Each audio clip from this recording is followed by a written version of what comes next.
Nous sommes ravis de constater que de plus en plus de personnes s'abonnent à notre chaîne, et nous tenons à vous exprimer notre sincère gratitude. Votre soutien est précieux et nous inspire à continuer à fournir un contenu de qualité qui répond à vos attentes. Votre engagement et votre fidélité sont les moteurs qui nous poussent à nous améliorer constamment. Merci à vous tous pour votre soutien continu, et nous sommes impatients de vous proposer encore plus de contenu passionnant à l'avenir. On commence. Pour vous dire que dans ce méli-mélo,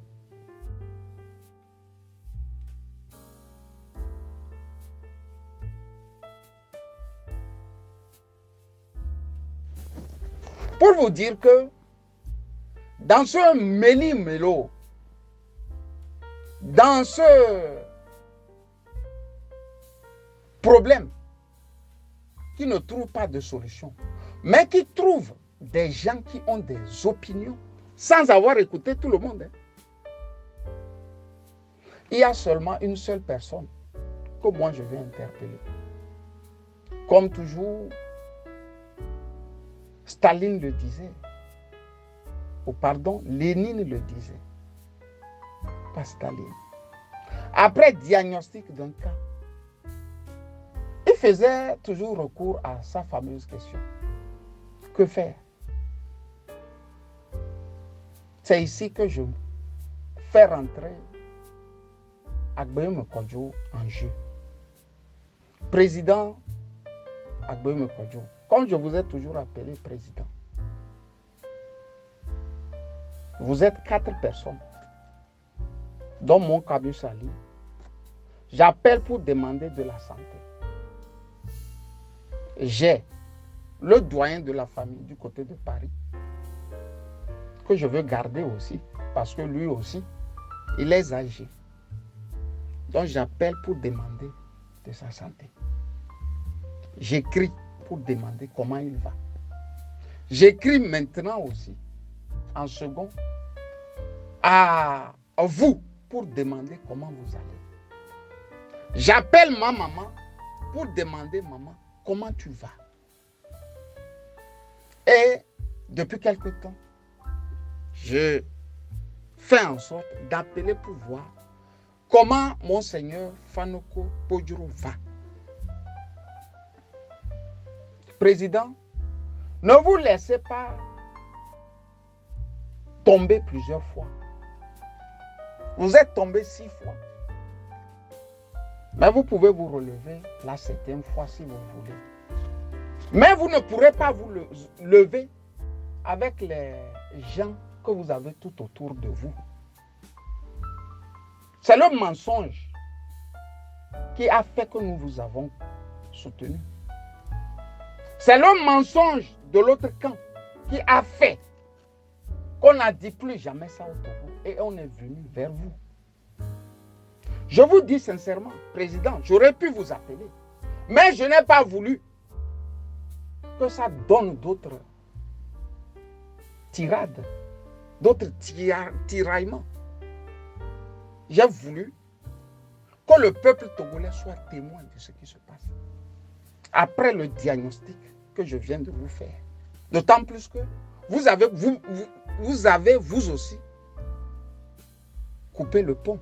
Quand je dis vous avez coupé le pont, c'est que vous n'êtes même pas en mesure, vous aussi, à savoir comment va votre ami d'hier qui était avec vous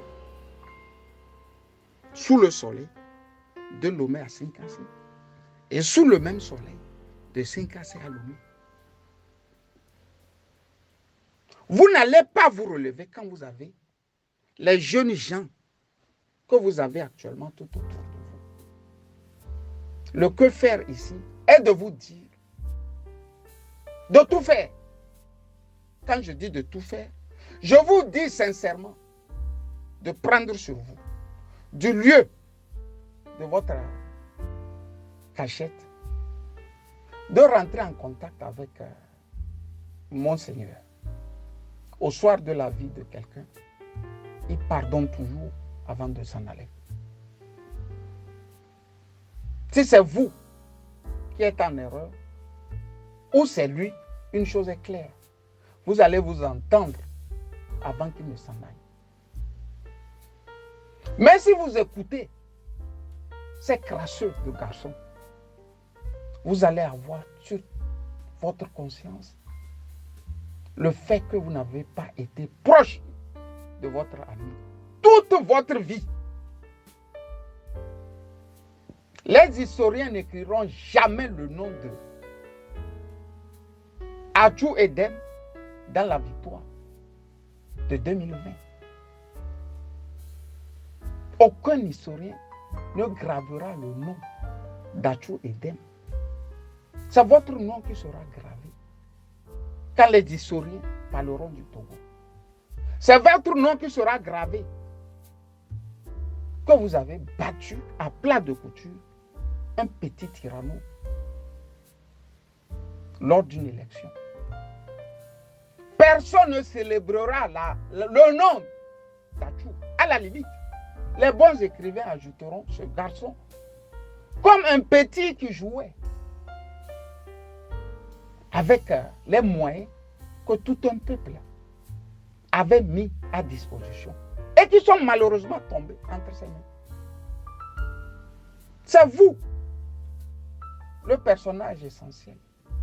Ne vous laissez pas dompter. Je vous l'ai dit toujours. La vérité aussi est appliquée parfois en politique. C'est dur la politique. C'est le mensonge, c'est vrai. Mais il y a l'éthique en politique. Je sais que vous n'abandonnez pas vos amis, puisqu'on a beaucoup causé. Mais moi non plus, je ne peux pas travailler avec vous quand vous êtes entouré de petits tordus. Dans votre fort intérieur, vous savez très bien, vous avez ce flair de journaliste, que je ne suis ni un trait, moins encore un espion. Vous le savez. Mais à partir du moment où vous vous taisez et que les gens l'écrivent, vous êtes complice de ces gens, à mes yeux. Un journaliste de la place de Lomé me posait la question. Après avoir lu tout ce qui se passe contre ma petite personne, sur les réseaux sociaux, sur Facebook et autres, il a fini par me demander, Camus, c'est toi ou bien c'est un autre Camus? Je lui ai répondu que de mémoire au Togo, il y a seulement un seul qui s'appelle Ali Camus. Et je vous ai envoyé, président, mon acte de naissance. Mon premier acte de naissance. Puisqu'au Togo, on a deux, nous qui sommes nés dans les années 70 et qui avions connu ce qu'on a appelé le retour à l'authenticité. Le premier, c'est Ali Camus. Le second, comme par hasard, mon papa n'était pas là. Ma maman qui n'est pas vraiment des contrées de Bassar et qui est à Caen, accouche les Kofi, les Kodjo, les Kwasi, et chez les filles, les Adjoua, les Amoy, les Aou. C'est empressé à l'aide,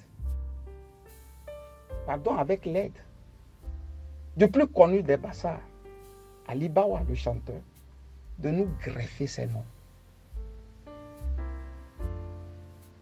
Vous voyez, non? C'est comme ça. Donc, quand on voulait commencer, j'ai voulu être franc avec vous. Je suis allé dans mes documents et je vous ai envoyé mon premier acte de naissance pour que vous ne soyez pas dubitatif, que le nom même d'abord est faux. C'est de là la confiance est née. Ne vous laissez pas avaler par des enfants. Aucun n'écrira leur nom au Togo qu'ils avaient gagné à une élection. C'est votre nom qui sera inscrit en marbre que vous avez battu Faure Gnassingbé à plat de couture. Tous ces petits visigoths, ces tondus et ces pélés qui font maintenant la propagande de Goebbels ne sont pas des enfants sérieux. Personne ne retiendra leur nom. Va, prends sur toi. Dis de beaux mots à Marc. Dis de beaux mots à Monseigneur Kodjo. Trouvez une solution. Entendez-vous? Ce n'est pas à lutter comme ça. Monseigneur Podjoro veut des millions. Actuellement, c'est les bons mots, les doux mots qui soignent. Et quand il partira, vous aussi, vous aurez le cœur tranquille. Qu'il était compliqué ce vieux. Mais à la fin, nous avions eu à nous entendre. Vous avez dit aux Togolais que vous êtes entendus avec Maître Agboibo. Là, il s'agissait des morts. Mais vous vous êtes entendus à la fin. Il vous a même soutenu avant de s'en aller. Ici, il y a eu pas mort. Personne n'est mort dans cette affaire. C'est un problème d'argent. De votre exil, vous ne pouvez pas en avoir assez. Ce n'est pas possible. Expliquez, réexpliquez. Mais quand vous allez donner l'impression que vous en faites trop, ces gens qui ont vos âges aussi, et plus que vos âges, ne vous le permettront pas. D'où l'éternelle bagarre. Quand j'ai dit ça, président, j'ai voulu vous dire de tenir bon. Vous pouvez ne pas avoir votre victoire. Mais votre dignité là, ne la perdez pas non plus. Quand on vous a tout pris là, il vous reste seulement votre dignité. Ne laissez pas un Togolais vous prendre vous arracher votre dignité. Soit dit en passant au nom de la politique. Non, refusez ça. Votre dignité, non. J'ai écouté Adjavon Zeus hier qui disait, mais quel Saint-Esprit a habité Monseigneur Podjoro pour vous choisir? Quel Saint-Esprit? C'est depuis que vous aussi, vous donnez l'impression que non. Podjoro en demandait plus pour sa maladie, que les gens se sont mêlés à ça. Vous ne pouvez pas être vivant et qu'on traite Monseigneur Podjoro d'un vieux qui aime l'argent. Vous ne pouvez pas être vivant pour qu'on le traite ainsi. Vous ne pouvez pas être vivant pour qu'on dise qu'on devrait mettre une piqûre à Monseigneur Podjoro afin qu'il meure définitivement. Président,